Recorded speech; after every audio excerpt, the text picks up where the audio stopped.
It is Monday morning. Your alarm goes off. You silence it with your thumb, check 3 Slack notifications before your feet hit the floor, and you wonder if you ever really stopped working at all. Now, rewind exactly 100 years. 1926. Someone else hears a bell. Not a phone, a factory bell. They lace up boots, walk 20 minutes to a building full of noise and metal and heat.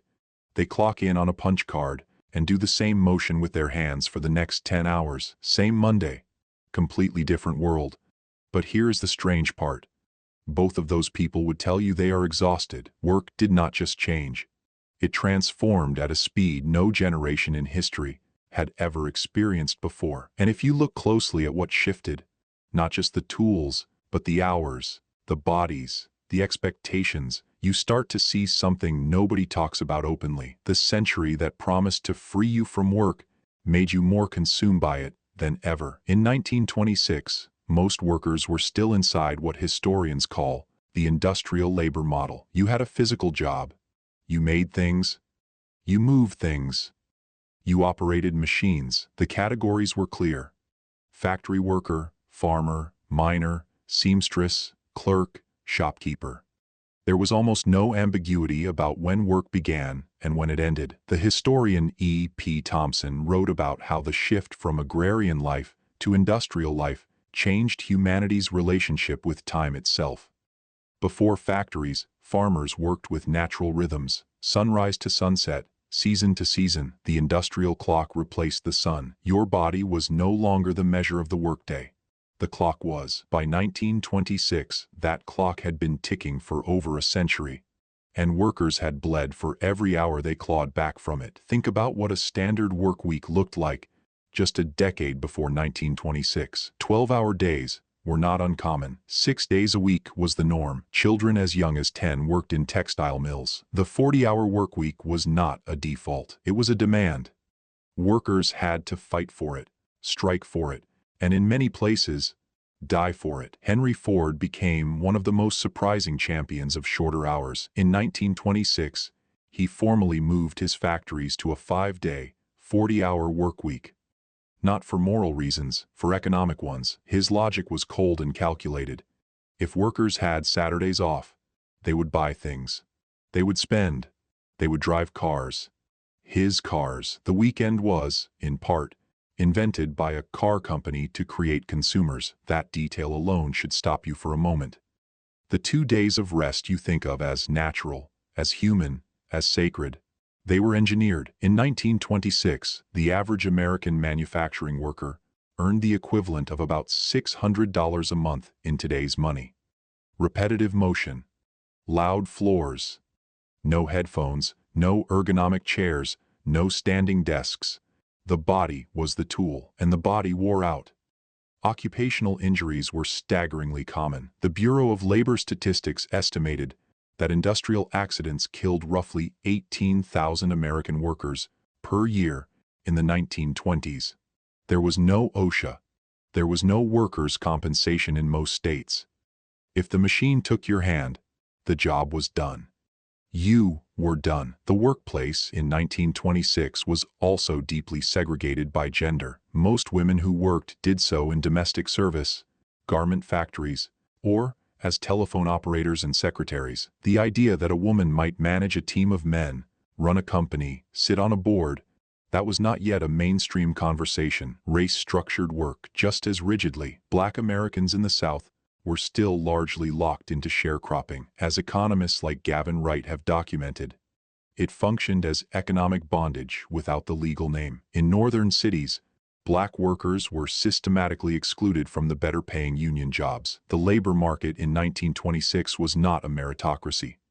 It was a hierarchy written in law and enforced with violence. Now, let the clock move forward. By 2026, the nature of work has shifted so fundamentally that someone from 1926 would barely recognize it. The most obvious change is physical. In developed economies, the majority of jobs now involve a screen. The body is largely irrelevant to the task. You sit, you type, you talk into devices, you manage information. The sociologist Daniel Bell predicted this transition as far back as 1973. He called it the post-industrial society, an economy no longer organized around making things, but around processing knowledge. That shift arrived faster and harder than even Bell imagined. In 2026, knowledge workers make up a dominant share of the workforce in most developed economies. The factory floor did not disappear, but it shrank. And it moved. Manufacturing jobs migrated to regions with lower labor costs, leaving behind cities that once built things and now build PowerPoints. In 1926, the fastest communication was a telegram. In 2026, you carry more computational power in your pocket than existed on Earth in 1950. You can video call someone on another continent in real time. You can run an entire business from a table at a coffee shop. And yet, many people in 2026 report feeling more overwhelmed, more surveilled, more always on than ever before. The psychologist Adam Grant has written about a phenomenon he calls languishing. A dull, persistent sense of stagnation born partly from work structures that demand constant availability without clear closure. In 1926, when the factory bell rang at the end of the shift, work was over. Your body left. Your mind could follow. In 2026, work does not end, it leaks. Emails arrive at 11 p.m. Slack messages appear on Saturday morning. The boundaries that once existed because of physical architecture have dissolved into a blur. The office followed you home. The office is your home. Remote work, which was a radical experiment before 2020, became a mass phenomenon almost overnight. By the mid-2020s, millions of people worked from home full-time or in hybrid arrangements. No commute, no boss visible, no time clock.